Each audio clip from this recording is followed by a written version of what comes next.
Bangladesh football ফেডারেশনের সম্মানিত president তাবিদ সাহেব সবচেয়ে গুরুত্ব দিচ্ছেন ফুটবলকে। তারই অংশ হিসাবে আমরা কিন্তু সারা বাংলাদেশে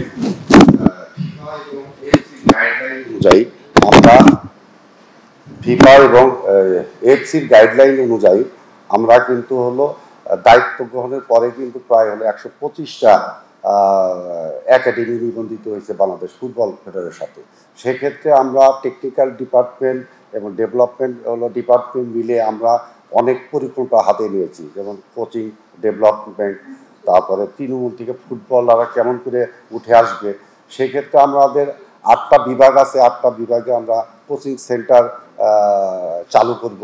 সেখানে ওই বিভাগ থেকে যে ইগুলো আছে, আপনার একাডেমিগুলো আছে, সেই একাডেমি থেকে আমরা হান্টিংয়ের মাধ্যমে আমরা ওই কোচিং সেন্টার পাঠাবো।